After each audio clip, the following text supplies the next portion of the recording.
السلام علیکم viewers, welcome to my channel. آج کی اس ویڈیو میں آپ کے ساتھ دابت الارض جو کہ زمین کا ایک جانور ہوگا اس کے بارے میں تمام تفصیلات آپ کے ساتھ شیئر کرنے جا رہی ہوں، اور آپ کو آج کی اس ویڈیو میں بتائیں گے کہ دابت الارض کون سا جانور ہے جس کا ذکر قرآن مجید میں کیا گیا ہے اور یہ کب ظاہر ہوگا۔ دابت الارض کی تمام تفصیلات قرآن اور احادیث کی روشنی میں آج کی اس ویڈیو میں آپ کے ساتھ شیئر کریں گے۔ اس سے پہلے آپ سے ریکویسٹ ہے کہ اگر آپ نے ابھی تک ہمارے چینل کو لائک اور سبسکرائب نہیں کیا تو اس طرح کے مزید اپڈیٹ کے لیے آپ جلدی سے ہمارے چینل کو لائک اور سبسکرائب کر لیں۔ زمین کا حیوان جس کو عربی میں دابت الارض کہا جاتا ہے، یہ ایک ایسی مخلوق ہے جس کا ذکر قرآن پاک کی سورۃ نمل آیات نمبر 82 میں کیا گیا ہے، اور اس کا تعلق قیامت کے دن سے وابستہ ہے، اور اس کے بارے میں کہا گیا ہے کہ قیامت کے دن کے آنے سے کچھ دن پہلے یہ ظاہر ہوگا۔ اس زمین کے حیوان کا تذکرہ مختلف تحریروں میں سورج کے مغرب میں طلوع ہونے کے واقعے کے قریب اور قیامت کے دن کی علامات کے طور پر قرآن پاک میں موجود ہے۔ قرآن پاک میں زمین کے اس حیوان کی نوعیت کے بارے میں تفصیلات زیادہ پیش نہیں کی گئی، لیکن مختلف تشریحات نے اسے ترک داستانوں کے راکشسوں سے جوڑا ہے۔ چند احادیث سے یہ بھی دعویٰ کیا گیا ہے کہ حیوان دابت کا نشان پیشانی پر ہوگا اور لوگوں کی ناک پر ہوگا۔ پیشانی کا نشان اس بات کی عکاسی کر سکتا ہے کہ کوئی مومن ہوگا، اور ناک کا نشان بتائے گا کہ یہ ایک کافر ہے۔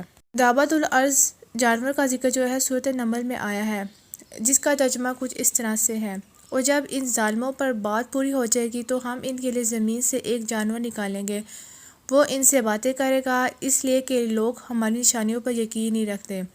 القرآن کی سورۃ نمل آیات نمبر 82۔ حدیث میں زمین کے حیوان کو مزید بیان کیا گیا ہے۔ کہا جاتا ہے کہ اس میں مہر سلیمان اور موسیٰ علیہ السلام کا عصا ہوگا۔ بعض کا خیال ہے کہ یہ کعبہ یا صفا کی پہاڑیوں کے درمیان کسی شگاف سے نکلے گا۔ اسے مختلف حیوانات اور حیوان کا مجموعہ قرار دیا گیا ہے۔ اسلام کے ابتدائی دور میں زمین کے اس حیوان جس کا نام دابت الارض ہے، اس کی تفصیل بہت کم تھی۔ صرف بعد میں اس جانور کی مزید تشریحات سامنے آئی ہیں۔ اہم خصوصیات میں سے یہ ہے کہ یہ مومنوں کو کافروں سے ممتاز کرنے کے لیے ایک مہر لگائے گا۔ دابت الارض قرآن مجید میں قیامت کی نشانیوں میں سے ایک نشانی کے طور پر اس کا ذکر کیا گیا ہے۔ دابت الارض کے معنی ہے آہستہ چلنے اور رینگنے والے جانور کے۔ یہ لفظ زیادہ تر حیوانات اور زیادہ تر حشرات کے لیے استعمال ہوتا ہے۔ دابت الارض کا پیدا ہونا قیامت کی آخری ترین علامات میں سے ایک علامت ہوگی۔ اس عجیب ترین حیوان کا نام احادیث شریف میں جثہ آیا ہے، جس کے قدموں کا آمد مقام، عروج وغیرہ کے متعلق بڑی تفصیلات روایات میں موجود ہیں۔ دابت الارض کیا ہے اور کہاں اور کب سے نکلے گا، اس کے لیے 10 علامات بھی ہوں گی۔ مسند احمد شریفہ سے روایات ہے کہ رسول اکرم صلی اللہ علیہ وسلم نے فرمایا، قیامت اس وقت تک قائم نہ ہوگی جب تک تم اس سے پہلے 10 نشانیاں نہ دیکھ لو۔ نمبر 1، آفتاب کا جانب مغرب سے طلوع ہونا۔ نمبر 2، دخان۔ نمبر 3، دابہ۔ نمبر 4، یاجوج اور ماجوج۔ نزول عیسیٰ علیہ السلام۔ نمبر 6، دجال۔ 7، 8، 9۔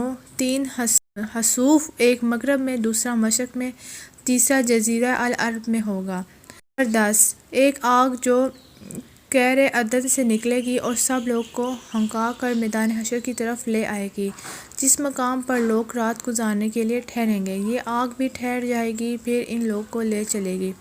اس حدیث سے قرب قیامت میں زمین سے ایک ایسے جانور کے نکلنے کا ثبوت ظاہر ہوا ہے جو لوگوں سے باتیں کرے گا، اور لفظ دابہ کے تنوین میں اس جانور کے عجیب الخلقت ہونے کی طرف سے بھی اشارہ پایا گیا ہے۔ یہ بھی کہ یہ جانور عام جانوروں کی طرح تولد اور تناسل کے طریقے پر پیدا نہیں ہوگا، بلکہ اچانک زمین سے نکلے گا۔ مجھے یہ بات بھی اس حدیث میں سمجھ آتی ہے کہ دابت الارض کا عروج بالکل آخری علامات میں ہوگا، جس کے بعد بہت جلد قیامت آ جائے گی۔ ابن کثیر نے بحوالہ روایات کیا ہے کہ یہ دابت الارض مکہ مکرمہ میں کوہ صفا سے نکلے گا اور اپنے سر سے مٹی جاڑتا ہوا مسجد حرام میں حجر اسود اور مقام ابراہیم کے درمیان پہنچ جائے گا۔ لوگ اس کو دیکھ کر بھاگنا شروع کر دیں گے، ایک جماعت رہ جائے گی۔ یہ دابت الارض ان کے چہروں کو ستاروں کی طرح روشن کر دے گا۔ اس کے بعد وہ زمین کی طرف نکلے گا، ہر کافر کے چہرے پر کفر کا نشان لگا دے گا، کوئی اس کی پکڑ سے بھاگ نہ سکے گا، یہ ہر مومن و کافر کو پہچانے گا۔ ابن کثیر اور مسلم حجاج نے عبداللہ بن عمر سے روایت کیا ہے کہ میں نے رسول اکرم صلی اللہ علیہ وسلم سے ایک حدیث سنی تھی جس کو میں کبھی نہیں بھولتا۔ وہ یہ ہے کہ رسول اکرم صلی اللہ علیہ وسلم نے فرمایا کہ قیامت کی آخری علامات میں سب سے پہلے آفتاب کا طلوع مغرب کی طرف ہوگا اور آفتاب بلند ہونے کے بعد دابۃ الارض نکلے گا۔ ان دونوں علامات میں سے جو بھی پہلے ہو جائے گی اس کے فوراً بعد قیامت آ جائے گی۔ ابن الکثیر شیخ جلال الدین محلی نے فرمایا کہ خروج دابہ کے وقت امر بالمعروف اور نہی عن منکر کے احکام منقطع ہو جائیں گے اور اس کے بعد کوئی کافر اسلام قبول نہ کر سکے گا۔ یہ مضمون بہت سی احادیث اور آثار سے ملتا ہے۔ مظہری، ابن کثیر وغیرہ نے اس جگہ دابۃ الارض کی حیثیت اور کیفیات اور حالات کے متعلق مختلف روایات نقل کی ہیں جن میں سے اکثر قابل اعتماد نہیں، اس لیے جتنی بات قرآن کی آیات اور احادیث سے ثابت ہوتی ہے یہ ہے کہ یہ عجیب الخلقت جانور ہوگا، بغیر توالد اور تناسل کے زمین سے نکلے گا، اس کا خروج مکہ مکرمہ میں ہوگا، پھر ساری دنیا میں پھرے گا، یہ کافر اور مومن کو پہچانے گا اور ان سے کلام کرے گا۔ بس اتنی بات پر عقیدہ رکھا جائے، زائد کیفیات اور حالات کی تحقیق اور تشخیص نہ ضروری ہے نہ اس سے کچھ فائدہ حاصل ہونے والا ہے۔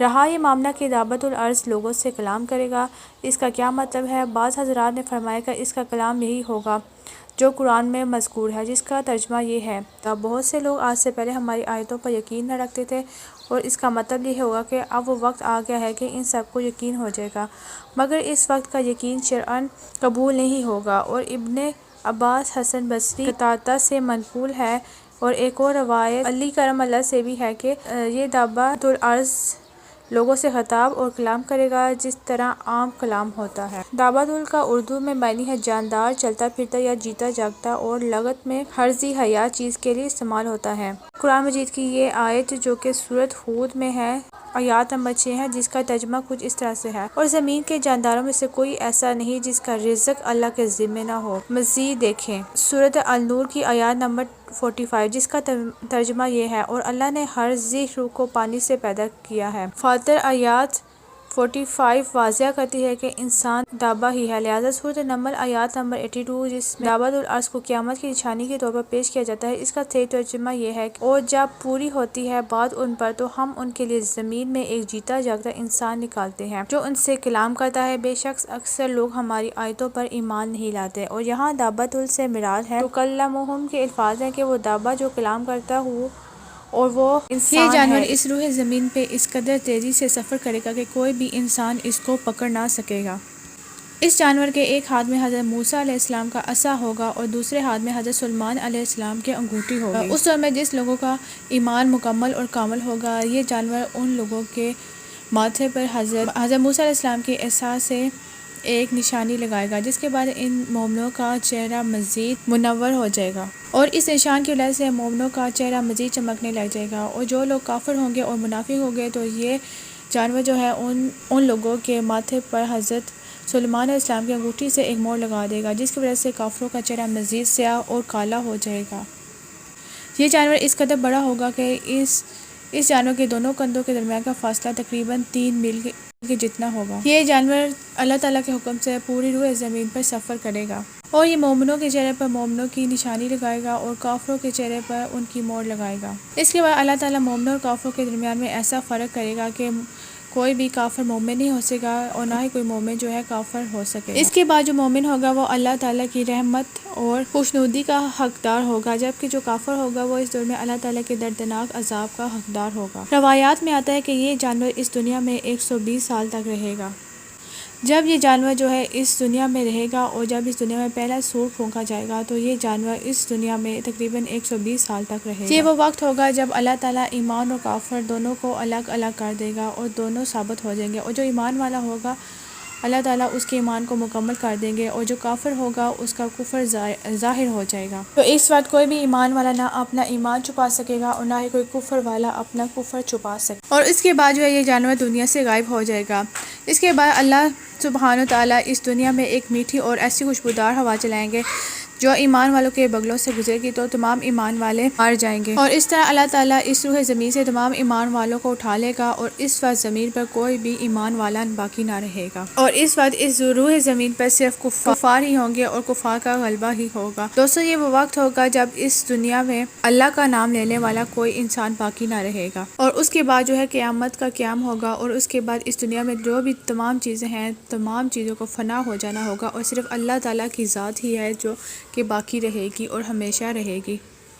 اور جب تمام ایمان والے اس دنیا سے ختم ہو جائیں گے اور اس دنیا پہ صرف کفار ہی رہ جائیں گے تو اس وقت اللہ تعالیٰ اس دنیا میں قیامت برپا کر دیں گے اور حضرت اسرائیل علیہ السلام کو سور پھونکنے کا حکم دیں گے۔ حضرت اسرافیل علیہ السلام کے سور پھونکتے ہی یہ دنیا تباہ اور برباد ہونا شروع ہو جائے گی اور یہ دنیا تمام فنا ہو جائے گی، اور اس طرح اس دنیا کی ہر چیز جو ہے اپنے انجام تک پہنچے گی اور اس دنیا کے تمام چیزوں کا نام و نشان مٹا دیا جائے گا۔ اللہ پاک سے دعا ہے کہ اللہ تعالی ہماری اس دنیا سے ایمان کے ساتھ رخصتی فرمائے اور ہمارا خاتمہ ایمان پہ کرے اور ہمارے تمام صغیرہ اور کبیرہ گناہ کی مغفرت فرمائے۔